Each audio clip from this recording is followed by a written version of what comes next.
로저 핑크라고 하는 그러한 신학자는 연구조사에 의하면은 미국의 전체 교단이 지난 200년 동안 계속적으로 감소 추세에 있다고 그랬습니다. 왜 이런 감소 현상이 계속적으로 일어나는 것인가?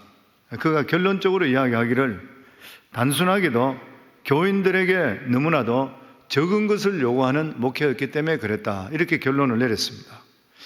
1960년도 이후에 미국의 일이 한국과 마찬가지로 지금 그래 됐듯이 주 5일로 바뀌게 됩니다. 주 5일로 바뀌게 된부터 교회 성도들에게 강하게 신앙을 요구하지를 못했다는 것이에요. 왜냐하면은 자기들이 휴가를 가고 그리고 또한 주말에 나가는 그런 경우들이 너무나 많이 있기 때문에 이러한 교인들이 등을 돌릴까 두려웠다는 것이죠. 교인들의 비율을 맞추기 위해서 어린아이 다루듯이 다루게 되었다고 합니다. 사람은 약하게 되면은 계속적으로 더 약해지는 것이에요. 교인들을 약하게 대하고 그 일을 비율에 맞춰야 되니까 점점 더 약해졌다는 것이에요. 사람은 자꾸 피곤하다고 눕기 시작하면 끝없이 약해지는 것입니다. 나중에 어린아이 같이 되는 것이고 영적으로 약해지니까 세상과 싸울 것은 엄두도 못 내는 것이에요. 그래서 세상과 동화되어 버린 것입니다. 신앙의 야성을 다 잃어버리게 되었다는 것이죠. 그러니 사도행전적인 그리스도인의 능력이라는 것은 찾아볼 수 없게 되고 전형적이고 그리고 형식적이고 의식적인 종교인들만 양산하게 되었다. 그런데 그 기간 동안에도 눈부시게 성장한 복음주의 교회들이 있는데 그들의 특징이 뭐냐면 강한 것을 요구했다 그래요. 강한 교회는 엄격합니다. 엄할수록 교회는 강해지는 것이에요. 엄격함을 상실한 교회는 자신의 힘을 상실하게 돼요. 그러면서 결론으로 말하기를 엄격함을 유지하는 것이 부담이 되어 잘못 관대하게 될 때에 엄격함을 저하시킬 우려가 있다. 이것을 우리는 경계해야 된다. 그렇게 이야기했습니다. 우리 자신들의 신앙도 마찬가지입니다. 저희들이 신앙에 대해서 엄격해야 됩니다. 내 자신에 대해서 엄격해요. 사도 바울은 고린도전서 9장 27절에 보면 내가 내 몸을 처 복종하게 하면 내가 남에게 전파한 후에 자신이 도리어 버림을 당할까 두려워함이라. 내가 내 몸을 쳐다, 이 쳐다의 원어의 뜻이 뭐냐면 권투 선수가 상대의 얼굴을 강타해서 눈에 멍이 들게 하는 거예요. 그런 의미라고 적혀 있습니다. 원어의 뜻이 무슨 말인 것이에요? 자기 육체의 욕망과 게으름을 강하게 쳐서 무너뜨린다는, 제어한다는 뜻이죠. 신앙생활은 방임이 아니라 끊임없는 자기 절제인 것이에요. 말씀과 기도와 그리고 또한 말씀의 습관을 훈련해서 하나님 앞에 자기 자신을 다스려야 되는 것이에요. 버림이 될까 두려운다. 이 말의 뜻은 뭐냐면 단순한 불안이 아니라 하나님 앞에서 자기 자신을 살피는 바로 거룩한 두려움, holy fear. 내 자신이 하나님 앞에. 그렇지 않으면 택함을 받았다 하더라도 내침 받을 수가 있다는 거예요. 예수님께서 마태복음 7장 21절에 보면 나더러 주여 주여 하는 자마다 다 천국에 들어갈 것이 아니요 다만 하늘에 계신 내 아버지의 뜻대로 행하는 자라야 들어가리라. 창세기 36장은 지금까지 야곱의 이야기에서 딱 이 한 장에 에서의 자손에 대한 이야기가 나옵니다. 그리고 37장부터 다시 야곱의 아들 요셉의 이야기가 시작되고 그리고 창세기가 마치게 되어 있습니다. 에서는 택함 받았던 이삭이 낳았던 첫 번째 맏아들입니다. 하나님께 택함 받았는데 이 작은 자가 큰 자가 작은 자를 섬긴다고 했는 것이지 실제적으로 이 에서가 믿음에 벗어나서 버림받는다고 하신 적은 없는 것이에요. 그런데 자기는 믿음 없는 것을 선택함을 통해 완전히 버림받고 말았습니다. 오늘 이 성경에 보면은 이 에돔의 족보로 시작되는데 이 야곱이 이스라엘 된 것 같이 에서가 에돔이 되었습니다. 에돔이란 뜻이 뭐냐면은 히브리어로 붉다는 그런 뜻입니다. 팥죽이 붉었었고 그리고 또한 실제로 에서의 피부가 붉었습니다. 믿음의 사람이 아닌 에서를 갑자기 소개하는 이유가 어디인 것이요? 에서는 단순히 한 민족을 넘어서 하나님의 언약을, 하나님의 자녀로 태어난데도 불구하고, 믿음의 가정에 태어난데도 불구하고 하나님의 언약을 가볍게 여긴 자를 상징하는 것이요. 에서는 눈앞에 붉은 것 한 그릇에 영원한 장자의 명분을 팔아버렸습니다. 그래서 에돔은 세상적 욕망을 위해 하나님의 약속을 잃어버린 자의 모습을 상징하는 것이요. 결과가 어떻게 됐습니까? 에돔은 BC 6세기 때에 바벨론의 침공을 받고 나서 거의 멸망 직전에 가게 되고, 그리고 AD 70년에 이스라엘, 예루살렘이 멸망하면서 완전히 에돔은 멸망해 버렸습니다. 그리고 어디서 성경에도 찾아볼 수가 없게 되었던 것이요. 에서는 야곱의 아들로 약속의 가정에 태어났지만 자신을 살펴 믿음으로 살지 못해서 결과적으로 멸망하는 민족의 본보기가 되었습니다. 하나님의 언약을 가볍게 여기게 되면 결국 무너지게 되어 있습니다. 에돔은 에서의 후손, 다시 이야기하는 것 같으면 아브라함의 자손이었습니다. 그러나 하나님의 언약과 장자의 명분을 경홀히 여기게 돼서 세상 욕망을 따라가게 됐을 때 망하게 되었던 것이죠. 그러니까 목사 자식, 장로 자식 개런티 되는 거 하나도 없어요. 내가 지금 믿음 안에 있는 것인가? 우리 자손들이 진짜로 믿음 안에 들어있는 것인가? 그게 아니고는 장담될 수가 결코 없는 것이죠, 보면. 그리고 우리들의 살아가는 삶도 예배와 말씀, 이러한 믿음의 유산을 가볍게 여기게 되면 신앙이 무너지는 것입니다. 그런데 오늘 여기에 전체적으로 다 읽어보지는 않았지만, 이름들을 읽지 않지만, 이름들을 보더라도 그 이름을 우리가 잘 기억을 못합니다. 왜냐하면 성경에 한 번 나왔다 없어지는 사람이기 때문에. 그런데 에서의 자손들 중에 눈에 띄는 사람이 두 사람이 나타납니다. 한 사람은 운명대로 그냥 살아갔던 사람이고, 한 사람은 운명을 바꾼 사람입니다. 그 첫째가 12절에 나오는 아멜렉이에요. 아멜렉. 12절 우리 같이 한번 읽도록 하겠습니다. 에서의 아들 엘리바스의 첩 딥나는 아멜렉을 엘리바스에서 낳았으니 이들은 에서의 아내 아다의 자손이고, 에서의 손자 중에 아멜렉이 있었습니다. 그 엘리바스, 그 에서의 아들 엘리바스가 첩을 두는데, 딥나라는 첩을 두는데 그를 통해 아멜렉이 나왔습니다. 아멜렉은 우리가 잘 알고 있듯이 이스라엘 민족을 끝까지 대적하고 망했던 그런 민족입니다. 하나님께서 출애굽하고 나서, 그리고 이 광야를 지나서, 그리고 이제 가나안 땅으로 진군하게 될 때에 이스라엘 백성들에게 에돔은 공격하지 마라 그랬습니다. 왜냐하면 에돔은 친척이니까. 에돔은 친척이니까 공격하지 말았습니다. 그런데 그 에돔 족속 전체 중에서 유일하게 아멜렉 족만은 멸하라 그랬습니다. 그 이유가 우리가 알고 있듯이 이스라엘 백성들이 출애굽해서 홍해를 건너서 광야를 진군하고 있을 때 가장 지쳐있을 상태에, 그것도 가장 연약한 여인들과 아이들이 무리를 지어 있는 뒤쪽을 기습한 비열한 족속들이 누구냐면 아멜렉 족속이었습니다. 이로 인해서 이스라엘의 영원한 적이 되었는 것이고, 사무엘 선지자도 사울에게 사무엘상 15장에 보면은 아멜렉 족은 진멸하라 그랬습니다. 남겨두지 말라 그랬습니다. 또 뿐만 아니라 에스더서에 보면은 유다 민족을 다 죽이려고 했던 자 하만이 바로 아멜렉 족입니다. 그래서 이스라엘 민족을 미워하고 다 죽이려고 했는 것이에요.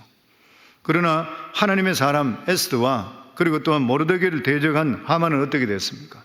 자기가 모르드게를 장대에 꼽아서 죽이려고 했던 그 장대에 자기가 꼽혀서 죽어버렸습니다. 왜 그래 됐던 것인가요? 택한 백성 하나님께 지켜주시고, 하나님의 사람은 하나님의 지켜주셨기 때문인 것입니다. 신학자들이 이야기할 때에 보통 하만과 그 일족이 죽임을 당하는 그 사건이 바로 아멜렉 족속의 최종적 멸망이라 그렇게 이야기합니다. 그리고 역사적으로 완전히 사라져버리고 말았습니다. 이 에스더서에도 보면은 우리가 알고 있듯이 믿음의 사람은 절대로 대적하면 안 돼요. 교회에서도 신앙 좋은 사람 시비 거시면 안 됩니다. 믿음의 사람은 항상 배후에는 하나님이 계시기 때문에 하나님을 대적하는 것이에요. 하나님을 대적하고 나서 어떻게 성할 수가 있겠습니까? 하나님의 사람은 하나님이 지키시는 거예요. 예수 믿는 우리들은 하나님이 지켜주실 줄을 믿습니다. 믿음의 사람을 핍박하고 교회를 핍박하는 것은 하나님을 대적하는 행위인 것이에요. 우리 교회에서 늘 그런 이야기 드립니다마는 저도 평신도 생활을 오래 했기 때문에 절대로 교회에 상처를 줘서는 안 됩니다. 교회에 상처를 주는 것은 예수님 몸에 상처를 주는 거예요. 왜냐하면 교회는 예수 그리스도의 몸이라 그랬잖아요. 그래서 교회에 좋지 않는 이야기, 그리고 교회 같이 지체로 있는 신앙생활 하는 사람에 대해서 안 좋은 이야기, 이런 것들은 교회에 상처를 주는 일이에요. 절대 해서는 안 되는 일인 것이에요. 사울이 바울이 되기 전에 예수 믿는 사람을 핍박하고 다메섹에 있는 예수 믿는 사람을 잡으러 가서 감옥에 집어넣기 위해서 다메섹으로 가다가 대낮에 햇빛보다 더 밝은 빛이 그에게 비추면서 그는 다메섹 도상에서 쓰러져 버렸습니다. 그러면서 음성이 들리죠. 사울아 사울아, 네가 어찌하여 나를 핍박하느냐? 주여 니시오이까? 나는 네가 핍박하는 예수라. 성경에 보면은 이 사울은 예수님을 직접적으로 한 번도 봤다는 기록이 없습니다. 그럼에도 불구하고 예수님께서 네가 교회를 핍박했던 것이 바로 나를 핍박한 것이라. 예수님을 핍박했다 그런 것이에요.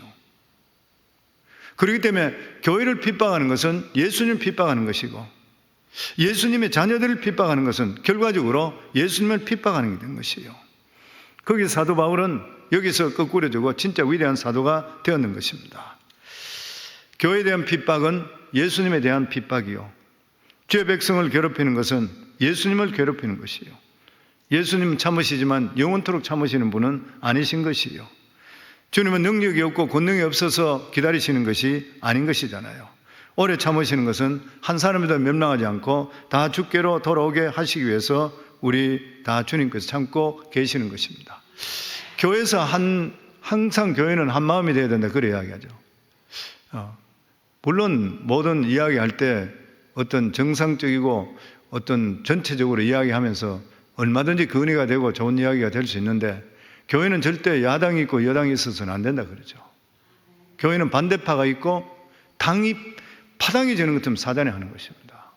절대로 교회적으로는 파당이 생겨서 안 돼요. 이 사람끼리 모여서 그 사람끼리 편이 있고 이 사람이 있고 뭐 야당 여당식으로 있게 되면 사단이 하는 것이죠. 보면 그런 이야기 있잖아요. 보면 예전에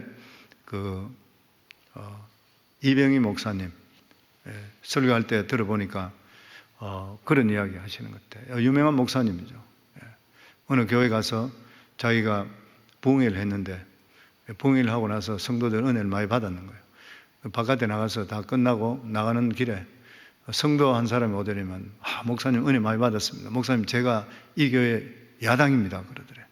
그게 목사님이 아무래도 목회자 방에 담임 목사 방에 앉아 있는데도 불구하고 마음이 불편했다는 거예요.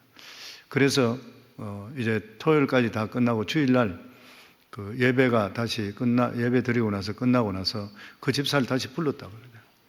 둘이만 이제 불러가지고 방에 앉아가지고, 집사님 토요일 저녁에 집회 끝나고 은혜 받았다고 저보고 나는 이 교회 야당이라고 이야기했는데 저는 그게 계속적으로 마음에 걸려서 그렇습니다. 교회가 야당 여당이 있다면은 교회를 이끄는 사람이 여당인데 그러면 여당의 당수는 누구겠습니까? 그러니까 그건 예수님이시겠죠.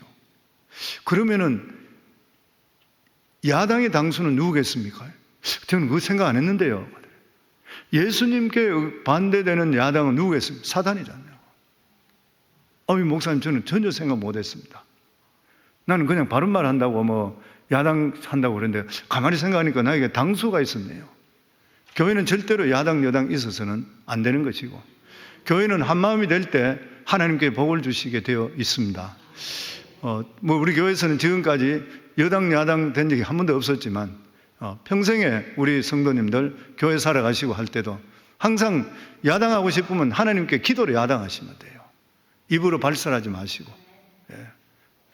그래서 하나 되는 몸을 이루게 될 때에 의의 병기로 쓰임 받을 줄을 믿습니다. 아멘. 그래서 아멜렉은 태어난 대로 운명대로 살다가 하나님 백성을 거역하다가 망해버렸습니다. 다른 한 사람이 있습니다. 에덴 족속 가운데 믿음을 택해서 그를 통해 하나님께 크게 복을 받았는 그러한 사람이 있습니다. 바로 우리가 너무나 잘 알고 있는 갈렙입니다. 우리 36장 11절 한번 같이 읽겠습니다. 엘리바스의 아들들은 대만과 오말과 스보와 가담과 그나스요. 그나스는 원래 에돔의 후손이었지만은 훗날 유다의 한 집안으로 자리 잡게 됩니다. 이 갈렙은 그나스의 후손입니다. 그리고 가나안 땅을 정탐했을 때에 74,600 최대 지파 유다 지파를 대표해서 정탐하게 되었고, 그리고 후일에는 갈렙의 사위가 여호수아가 죽고 나서 이스라엘 전체를 이끄는 첫 번째 사사 온니엘입니다. 갈렙의 가계 뿌리는 전쟁을 통해서 애굽의 포로돼서 잡혀갔다가 그들과 합류했던 그러한 족속 중에 하나였을 것이라 추측됩니다. 출애굽 당시에 이스라엘에 동참했던 중단 잡족이 섞여 있다는데, 이 잡족 중에서 여호와 신앙을 받아들이고 각 지파로 소속시켰던 거예요.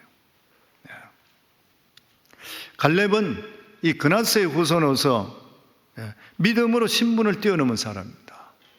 성경에 보면은 믿음으로 신분을 뛰어넘은 사람이, 아브라함도 믿음으로 시험을 뛰어넘었죠. 야곱도 그렇지요. 요셉도 그렇지요.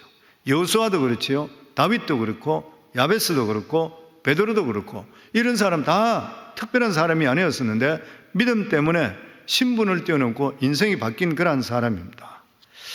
믿음의 선진들의 특징이 뭐냐면은 믿음을 택함을 통해서 운명이 바뀌었다는 것이에요. 성도, 우리가 예수 믿음을 통해 운명이 바뀐 것을 믿으십니까?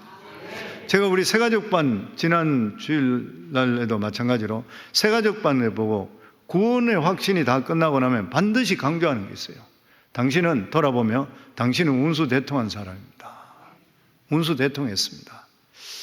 믿으시는가요? 진짜 운수대통했잖아요.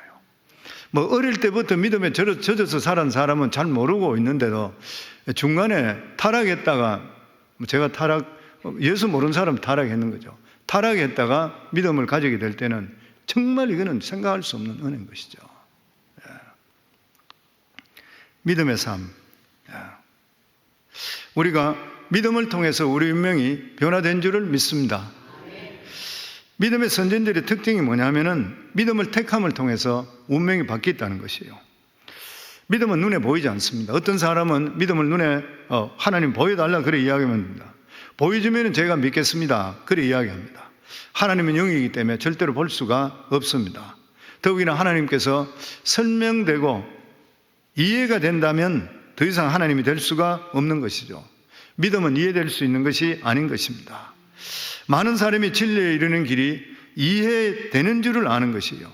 이해를 통해서 믿음에 이르는 것이라 이렇게 생각합니다. 그런데 성경은 뭐라 그랬습니까? 로마서 1장 17절에 보면 믿음은 믿음으로 말미암아 믿음으로 믿음에 이르게 하나니, 이해를 통해서 믿음에 이르는 것이 아니라 믿음을 통해서 이해에 이르는 것이, 이게 신앙의 원리입니다. 갈렙은, 오직 내 종 갈렙은 그 마음에 그들과 달라서 나를 온전히 쫓았은즉, 갈렙 이야기하면 오직 믿음입니다. 우리 교회 남자아이들 태어난 중에서 제일 이름 많은 게 갈렙인지 아시죠? 제가 교회 갈렙을 설교했는 게 아마 몇 번을 설교했어요. 제가 갈렙을 좋아한다고 이야기하면서 정말 별 볼 일 없는 에돔 족속 중에 믿음 택함을 통해서 유다 지파의 족장이 되었었고, 나중에 가서는 전체 리더가 되고, 그리고 여호수아 다음에 이 갈렙의 사위가 그 다음번 영도자가 되어버렸잖아요. 대단한 사람이잖아요. 어떻게 해서 이 사람이 이렇게 됐는가? 오직 믿음입니다. 이 갈렙은 오직 믿음인 것이죠. 그래서 어떤 사람은 그런 이야기를 해요. 오직이란 말이 너무 좋다. 왜냐하면 오직 하면 그거 하나만 신경 쓰면 되는 거예요. 얼마나 편한지 모른다 그래. 의인이 이것도 살고 저것도 살아가면 헷갈리게 되는데 오직 믿음이래요. 성경은 우리가 사는 것은 오직 믿음인 줄 믿습니다. 다른 것은 없는 거예요. 오직 믿음으로 살면 나머지는 하나님이 해결해 주실 줄을 믿습니다. 성경은 믿음으로 살면 좋더라가 아닌 것이죠. 믿음으로 살아야 되고 믿음으로 살지 못하면 멸망이라. 왜냐하면 예수 안에서만 생명이 있기 때문인 것입니다. 그래서 믿음이 생명이고 그리고 구원의 능력이 될 줄을 믿습니다. 갈렙은 출애굽 1세 중에 여호수아와 함께 유일하게 가나안 땅에 들어간, 그리고 하나님으로부터 인정받은, 축복받은 사람입니다. 그리고 그는 나이 40세에 정탐꾼으로 가나안 땅에 들어가 보고, 그리고 나서 자기가 밟는 땅을 너에게 준다고 했을 때에 헤브론 산지 쪽을 돌았습니다. 그리고 돌아와서 45년이 지난 85세 때도 잊지 않고 하나님 말씀은 이루어진다고 믿음을 통해 헤브론 산지, 험악한 산지, 그때 가나안을 점령하고 할 때에 그 산지는 아낙 자손이 있고 거인들이 있어서 아무도 들어가지 못했는데, 그것을 나이 85세 됐던 이 갈렙이 여호수아에게 와서 하나님께서 나에게 45년 전에 40년 전에 약속했던 그 말씀을 지금도 기억하고 있으니까 나를 그로 보내달라 해서 실제적으로 그 장소를 차지하게 되고, 그리고 나중에 다윗이 왕위를 처음으로 세움을 받게 될 때 헤브론에서 왕이 됐습니다. 그리고 나중에 예루살렘에 옮기게 됐던 것이죠. 여기는 성지였던 것이에요, 보면. 그래서 믿음의 축복을 받기 위해서 정말 목숨을 걸었던 사람 갈렙.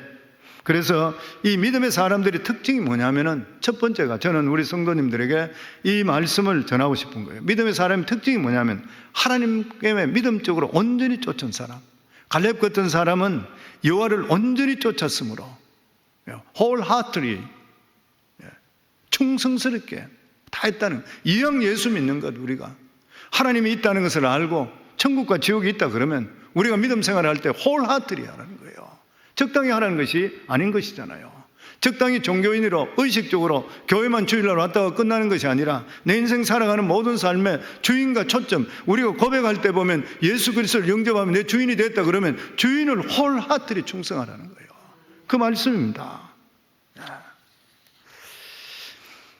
하나님을 온전히 의지하게 되게 되면은, 그러면 하나님이 주시는 능력 속에 살게 되어 있는 것이에요. 하나님의 백성의 힘은 우리 힘으로 사는 것이 아니라 하나님이 주시는 힘으로 사는 줄을 믿습니다. 하나님의 백성이 이 세상을 승리하기 위해서는 눈에 보이지 않는 하나님의 능력을 우리가 받아야 되는 것이에요. 그렇게 하기 위해서는 우리가 전심으로 하나님을 의지해야 되는 것입니다. 그런데 갈렙은 하나님을 전심으로 믿었던 것이에요. 현실과 상관없이 하나님 말씀하니까 이루어질 것을 믿었어요. 네 발로 밟는 그 땅을 내가 주리라. 헤브론 산지를 열심히 밟고 정탐꾼으로 갔다가 열심히 밟고 돌아왔습니다. 갈렙은 현실에 있는 상황을 눈에 본 것이 아니라 하나님께서 주시면 주신다고 믿었기 때문인 것이에요. 그래서 첫 번째 특징이 뭐냐면, 믿음의 사람은 항상 하나님 말씀을 홀리, 전체적으로 쫓는 사람. 저와 여러분이 그렇게 되기를 주 이름으로 축원합니다. 그리고 두 번째가 뭐냐면은 긍정적인 사람입니다. 끊임없이 부르지, 우리 교회에서. 신방 가서 이야기 듣다 보면은, 목사님 우리 교회 오고 나서 제가 성격이 많이 바뀌었습니다. 어떻게 바뀌었습니까? 긍정적으로. 메시지가, 그런 메시지가 많아서 많이 바뀌었습니다. 그래요. 그런데 성도님들, 긍정적으로 바뀐 사람이 하나님이 역사합니다. 부정적인 사람은 절대로 역사 안 합니다. 신앙생활을 오래 했는지 몰라요. 밥은 먹고 살지 몰라요. 큰 사람 절대 못 됩니다. 그릇을 넓혀야 쓰임받을 수 있잖아요. 하나님은 무한대의 하나님이시잖아요. 이걸 우리에게 하나님 복을 주시려고 그러면 웅크리고 있는 자는 절대 못 받습니다. 넓혀야 되는 것이에요, 보면. 오늘날 중국이 세계적인 강국으로 이러한 부상하게 된 데는 누가 결정적인 사람이냐면 덩소평이라고, 누구나 다 인정합니다. 덩소평이라고 그래요. 그런데 이 덩소평은 굉장히 긍정적인 사람이랍니다. 중국의 이 덩소평은 어릴 때부터 키가 작아서 아이들에게 놀림을 당했다 그래요. 나중에 성인이 되어서도 키가 154cm밖에 안 된다 그래요. 남자 154cm 같으면 아주 적잖아요, 보면. 그런데 그는 늘 이렇게 이야기하면서 단점을 당당하게 이겨나갔다 그래요. 하늘이 무너져도 나는 두려워하지 않는다. 왜냐하면 하늘이 무너지면 키 큰 사람이 먼저 다치기 때문에. 작은 키를 가지고도 웃을 줄 아는 그의 유머는 강력한 카리스마로 사람 마음을 휘어잡게 되었다는 것이요. 세상을 휘어잡기 전에 내 마음부터 휘어잡아야 된대요. 우리 인생을 살아갈 때에. 긍정적인 사람은 마음에 상처가 잘 생기지 않습니다. 부정적인 사람은 아주 작은 말이나 작은 일에 상처를 받아요. 아주 힘들어요. 부정적인 사람 대하기가 진짜 힘든 이유가 조금만 이야기하면 이 사람이 무슨 상처받았다 그러니까 힘든 거예요. 전에 제가 사역자 보고도 그런 이야기 한 적이 있어요. 설교할 때 보면 굉장히 계속 위로 설교만 계속해요. 그래서 제가 불러가지고 왜 자꾸 위로 설교만 하냐. 어린애같이 자꾸만 위로하면 어떡하냐. 뭐 여차하면 상처받았다 그런 거 상처 다듬어주고 그리고 언제 용서 만드냐. 상처가 많을수록 자기 인생도 괴롭고 주위 있는 사람까지 괴롭게 되는 것입니다. 긍정적인 사고라는 것은 모든 것을 희망적으로 보는 거예요. 범사에 어둡고 절망적인 것을 찾는 것이 아니라 밝은 면을 찾습니다. 우리 삶 속에 밝은 면 찾으면 얼마든지 밝은 면 찾을 수 있습니다.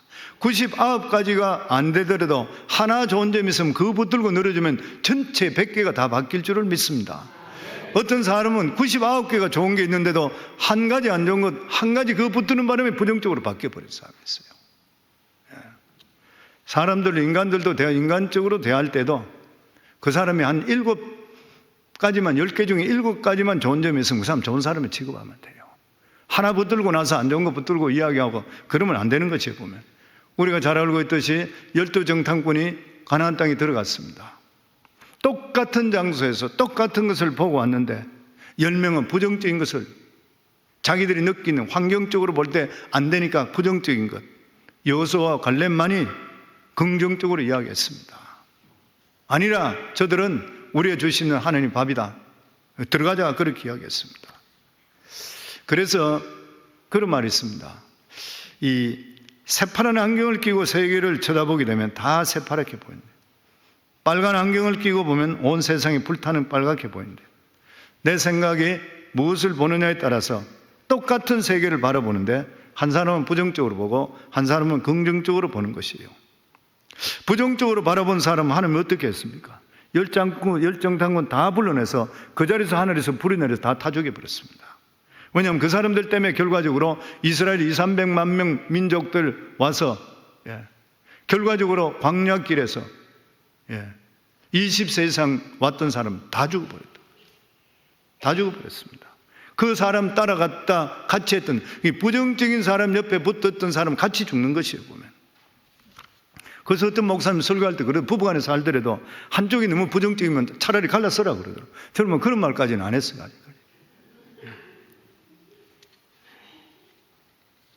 예수 믿는 사람은 어떤 경우에서도 부정적으로 생각할 수 없습니다. 언제나 우리는 인생에 있어서 밝은 면을 바라봐야 되고 긍정적인 면을 취해야 될 줄을 믿습니다. 왜 그러냐면은 십자가 밑에 나온 사람 치고 긍정적이 안 될 사람은 아무도 없기 때문에 그렇습니다. 우리는 원래 부정적이에요. 부정적인 세력에 휩싸여 살았습니다. 죄를 짓고 불의하고 추악하고 버림받아야 마땅한 우리 인간을, 우리 죄를 예수 그리스도의 보혈의 피로 말미암아 철회해 주셨습니다. 우리 같은 자가 죄인인데도 불구하고 예수 십자가에 나와서 그리스도를 쳐다볼 수 있게 해주시는 것은 이것만 생각한다 하더라도 저희들 입에는 감사 찬송할 수밖에 없는 것이요.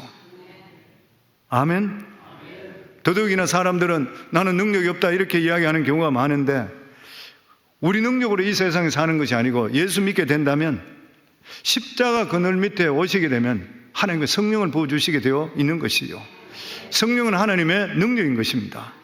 너희가 성령을 받으면 권능을 받는다 그랬어요. 우리가 기도하게 되면 능력이 임할 줄을 믿습니다. 성령을 우리 연약함을 도와주실 줄을 믿습니다. 그렇기 때문에 사도 바울은 내게 능력 주신 자 안에서 능치 못함이 없다고 말씀하시는 것이요. 아멘. 그리고 믿음의 사람은 끊임없이 도전하는 사람, 나이에 상관없이. 갈렙은 85세 때에 헤브론 산지를 취했습니다. 그렇기 때문에 그 헤브론 산지를 취함을 통해 영적인 고지를 취하기 때문에 그에게 영적으로 하나님 주시는 놀라운 복이 임했기 때문에 그 가문이 얼마나 귀한 복을 받은지를 모르는 것이에요. 세상적인 가문은 결국 없어지지만 믿음의 가문은 영원할 줄을 믿습니다. 한국에 삼성이든지 현대든지 대단합니다. 한국의 재벌들, 가문들. 그 가문에 태어나게 되면은 금수저가 아니고 이제는 다이아몬드 수저라 그렇게 불러요. 그러나 그것뿐인 것이죠. 만약 그들도 하나님을 경외하게 된다면 복된 가문으로 변화되지만, 만약 그렇지 않게 된다면, 믿음의 가문이 되지 못하면 에돔과 같이 얼마 가지를 못할 것입니다. 그러나 이스라엘 민족들은 고난과 어려움이 있었지만, 세상 사람들과 같지 않았지만, 그를 통해서 메시아가 태어나는 믿음의 복된 가문을 일으키게 되었습니다. 오늘날에도 지금까지 수많은 왕조들 제국이 있었습니다. 로마 제국, 오스만 제국, 몽골 제국 다 사라지는 것이요. 근데 보잘것없었던 갈릴리에 오셨던 나사렛 예수 그리스도는 오늘도 전 세계를 다스리고 계시는 것이요. 성도 여러분, 우리의 이름이 역사책에 남는 것보다 생명책에 기록되는 것을 기뻐하기를 주의 이름으로 축원합니다. 이게 진정한 성공인 것이요. 작은 선택의 순간마다 에서는 팥죽 한 그릇 때문에 영원한 것을 잃었다는 것을 우리가 기억해야 되는 것이요. 그리고 우리 자신들을 항상 돌아볼 때에 나는 언약 안에 있는 것인가, 내 이름이 생명책에 기록되어 있는가를 점검해야 되는 것이요. 그럴 때 우리 삶을 통해서 하나님의 놀라운 구속사의 길이 열릴 줄을 믿습니다. 성경 말씀으로만 위로받으려 하지 말고 내가 믿음 안에 서 있는가 확정해야 됩니다. 고린도후서 13장 5절에 보면 너희가 믿음에 있는가 너희 자신을 시험하고 너희 자신을 확정하라. 예수 그리스도께서 너희 안에 계신 줄을 너희가 스스로 알지 못하느냐? 그렇지 않으면 너희는 버림받은 자니라. 바울은 단순히 나는 교회 다닌다, 일단 외적인 그런 모습에 만족하지 않고 내가 정말 그리스도 안에 있는가 스스로 확인해야 된다고 고민하고 있습니다. 새벽기도 하는 분들은 특별한 분 아니고서는 믿음 안에 있다고 생각합니다만은, 우리가 삶 속에서 끊임없이 내가 믿음 안에 바로 서 있는 것인가, 우리 자신들을 확정할 수가 있어야 되는 것이요. 에돔은 믿음의 가정에 태어났지만, 에서로 시작했지만 결국 멸망했습니다. 이 세상에 사회적인 어떤 성공이나 다른 모든 것들이 우리의 축복을 보장하는 것은 결코 아닌 것이고, 내가 지금 믿음 안에 있는 것인가, 우리 자신들을 돌아보며 올바른 항상 믿음의 선택을 해서 하나님의 기뻐하시고 그리고 믿음의 귀한 역사가 일어날 수 있는 우리 성도들이 되기를 주의 이름으로 축원합니다.